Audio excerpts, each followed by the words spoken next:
আসসালামু আলাইকুম। Hello guys, আপনাদের সাথে আজ শেয়ার করব কই মাছ দিয়ে মিষ্টি কুমড়ার রেসিপি। চলুন দেখে নিন আমি কিভাবে তৈরি করছি কই মাছ দিয়ে মিষ্টি কুমড়ার এই রেসিপিটি। প্রথমে আমি মাছগুলো পরিষ্কার করে ধুয়ে নিয়েছি একদম শুকনো অবস্থায়। এই অবস্থায় মাছে কোনো পানি রাখা যাবে না, একদম শুকনো। এখানে আমি 1 চামচ পরিমাণ লবণ, হাফ চামচ পরিমাণ হলুদের গুঁড়া, হাফ চামচ পরিমাণ মরিচের গুঁড়া দিয়ে সম্পূর্ণ মাছ 1 চামচ পরিমাণ সরিষার তেল দিয়ে সম্পূর্ণ মাছ মেখে নেব। সরিষার তেল দিয়ে কিংবা যে কোনো সয়াবিন তেল দিয়ে মাছ মেখে নিলে মাছগুলো ফুটে না, বা মাছ যখন ভাজার সময় তেলে দিব তখন আর পানি ছিটে পড়বে না, বা মাছ থেকে তেলের যে একটু ছিটে পড়ে ওটাও হবে না। খুব সুন্দরভাবে মাছগুলো ভাজা হয়ে যাবে। আমি মাছগুলো সুন্দরভাবে মশলার সাথে মেখে নিয়েছি। দেখেন, এভাবে হাত দিয়ে ছাড়াও এভাবে মাখলেও মাছগুলো খুব সুন্দর ম্যারিনেশন করা হয়ে যায়। দেখেন আমার মাছগুলো সম্পূর্ণ সুন্দরভাবে মেখে নিয়েছি। এখন আমি এখানে একদম ডোবা তেল দিব না এবং কমও তেল দিব না, একদম মিডিয়াম পরিমাণ তেলে এই মাছগুলো সুন্দরভাবে ভেজে নেব। প্রথমে আমি 3 পিস এই মাছ ভেজে নেব, পরবর্তীতে আলাদা আলাদাভাবে মাছগুলো ভাজবো, সমস্যা নাই। দেখেন আমি কিভাবে মাছগুলো ভাজছি। তেল যখন অনেক গরম হয়ে যাবে ঠিক তখনই মাছ দিতে হবে। মিডিয়াম তেল গরম কিংবা কম তেলে গরম অবস্থায় মাছ দেওয়া যাবে না, একদম ফুটন্ত গরম তেলেই মাছ দিয়ে ভাজতে হয় মাছগুলো। মিষ্টি কুমড়া রান্না করার জন্য দেখেন আমি একই রকম ভাবে কেটে নিয়েছি। দেখেন সবগুলো একই ডিজাইনের বা একই রকম, কোনোটা বড় ছোট নয়, একই ভাবে কেটে নিয়েছি। এখানে আমি 4টি পেঁয়াজ এভাবে কুচি করে কেটে নিয়েছি, 5 থেকে 6টি কাঁচামরিচ চিরা দিয়েছি। দিয়ে এখানে আমি 1 চামচ পরিমাণ লবণ দিব, হাফ চামচ পরিমাণ ধনিয়া গুঁড়া, হাফ চামচ পরিমাণ জিরা গুঁড়া, হাফ চামচ পরিমাণ হলুদের গুঁড়া এবং হাফ চামচ পরিমাণ শুকনো মরিচের গুঁড়া, 1 চামচ পরিমাণ আদা বাটা, 1 চামচ পরিমাণ রসুন বাটা আর সরিষার তেল পরিমাণ মতো আমি নিয়েছি। নিয়ে সম্পূর্ণ এখন মেখে নেব। আপনারা চাইলে হাত দিয়ে মাখতে পারেন, তো আমার হাতটা একটু জলে, সেজন্য আমি ছুরি দিয়ে এভাবে মেখে নিয়েছি। আপনাদের ইচ্ছা, আপনারা যেভাবে ইচ্ছা মাখতে পারেন। তো আমি এভাবে মেখেছি, তো আমার কোনো রান্নার সমস্যা হয়নি, টেস্ট একদম সুন্দর হয়েছে। সব উল্টে পাল্টে মশলাগুলো মিষ্টি কুমড়ার সাথে মেখে নেব। দিয়ে এখানে আমি খুবই কম পরিমাণ পানি দেব, বেশি পানি দেব না, যেহেতু এটা কাঁচা মিষ্টি কুমড়া বা জ্বালা মিষ্টি কুমড়া।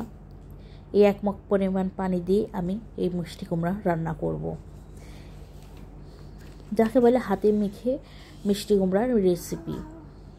আমার হয়ে গেছে মাখানো, বা পানির সাথে এই মশলাগুলো সুন্দরভাবে মিশিয়ে নিয়েছি এবং মিষ্টি কুমড়ার সাথে সুন্দরভাবে সবগুলো মিশিয়ে নিয়েছি। দেখেন কতটা সুন্দর লাগছে, একদম অনেক সুন্দর লাগছে দেখতে।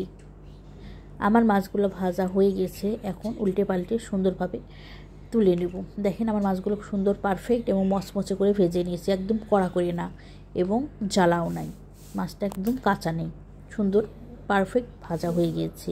আপনি চাইলে কড়া করে ভেজে রান্না করতে পারেন, তো আমরা এইভাবে খাই, বা এরকম মাছ ভাজা দিয়ে তরকারি খাই, একদম কড়া করে খাই না, তো সেজন্য আমরা এভাবেই মাছটা ভেজে রান্না করি।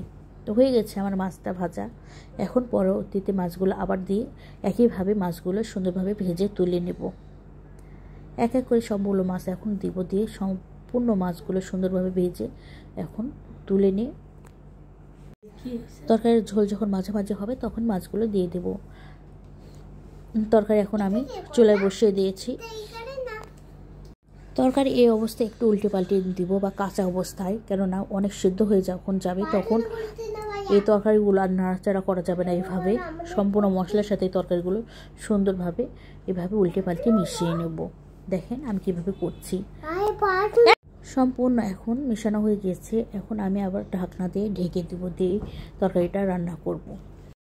আমার এই রান্নার রেসিপি আপনাদের ভালো লাগলে আমার ইউটিউব চ্যানেল স্মার্টস ফ্যামিলি ভিডিওতে সাবস্ক্রাইব, লাইক, কমেন্ট এবং শেয়ার করবেন ভিডিওগুলো, আর বেল বাটনটি অন করে রাখবেন। যখন আমার পরবর্তী ভিডিও ছাড়বো তখন সাথে সাথে আপনারা ভিডিওগুলো পেয়ে যাবেন। আর আমার ফেসবুক পেজ স্মার্টস শ্যামলী কিচেনে ফলো করবেন, ভিডিওগুলো শেয়ার করবেন, লাইক করবেন, কমেন্ট করবেন এবং পরবর্তী ভিডিওগুলো দেখবেন। এই মিষ্টি কুমড়ার রান্নার ঝোল যখন গাঢ় হয়ে আসবে ঠিক তখন ভেজে রাখা মাছগুলো দিয়ে দেব। এইভাবে সুন্দরভাবে গুছিয়ে দেব। এভাবে গুছিয়ে মাছগুলো দিলে মাছগুলো ভেঙে যায় না, খুব সুন্দর হয় রান্নাটা।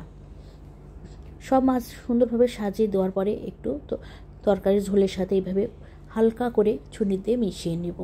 দেখেন আমার হয়ে গেছে। এখন আবার ঢাকনা দিয়ে আমি এই রান্নাটা মিডিয়াম তাপে রান্না করে নেব। দেখলেন তো কত সহজে হাতে মেখে এই মিষ্টি কুমড়ার তরকারি রেসিপিটা তৈরি করে আপনাদেরকে দেখালাম। খুব সুন্দর দেখতে, যেমন মাশাআল্লাহ চমৎকার হয়েছে, খেতেও হয়েছে অনেক সুন্দর। এমনভাবে ছুরিতে এইভাবে নেড়ে চেড়ে দেবো যেন মাছগুলো ভেঙে না যায় আর মিষ্টি কুমড়াও যেন গলে না যায়। আর আপনারা যখন মিষ্টি কুমড়ার রান্না করবেন তরকারিটা, তখন অবশ্যই পানি কম দেওয়ার চেষ্টা করবেন আর ছুরিতে বেশি বেশি নাড়বেন না। বেশি বেশি নাড়লে মাছটা ভেঙে যাবে এবং মিষ্টি কুমড়াও ভেঙে গলে যাবে। আমার রান্না হয়ে গিয়েছে। যখন মিষ্টি কুমড়ার এই ঝোলগুলো শুকিয়ে আসবে এবং তেলগুলো উপরে উঠবে, তখনই চুলার তাপ বন্ধ করে দেবেন। আমার এই রান্নার ঝোল শুকিয়ে গিয়েছে আর তেল উপরে উঠে আসছে। দেখেন কতটা সুন্দর এবং পারফেক্ট দেখতে, অনেক ইয়ামি হয়েছে। আমার চুলার তাপ বন্ধ করে দিয়েছি। এখন এগুলো তুলে নেব। দেখেন কতটা সুন্দর এবং জুসি, মাশাআল্লাহ অনেক সুন্দর হয়েছে রান্নাটা। সবাই বেশি বেশি শেয়ার করবেন, কমেন্ট করবেন এবং ফলো করবেন, সাবস্ক্রাইব করবেন আমার এই চ্যানেলগুলো। রান্নার শেষে এভাবে এক এক করে মাছগুলো এবং তুলে নেব আর মিষ্টি কুমড়াও সাথে সাথে সুন্দরভাবে তুলে নেব। আপনারা যতটা সম্ভব পারবেন মিষ্টি কুমড়া রান্নার সময় কম নাড়াচাড়া করবেন। আর এটা অনেক সফট মিষ্টি কুমড়াগুলো হয়ে থাকে, সেজন্য খুব সাবধানে রান্না করবেন যেন গলে না যায়। আমারটা অনেকটাই গলে গিয়েছে নতুন, এবং জালে হওয়ার জন্য একদম পাকা হলে এরকম গলে যায় না, অনেক সুন্দর শক্ত হয়ে থাকে বা মানে পারফেক্ট সিদ্ধ হয়ে যায়, ভেঙে এভাবে গলে যায় না। দেখেন মাশাআল্লাহ অনেক সুন্দর হয়েছে আমার এই রেসিপি।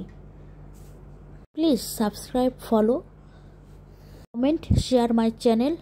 আল্লাহ হাফেজ।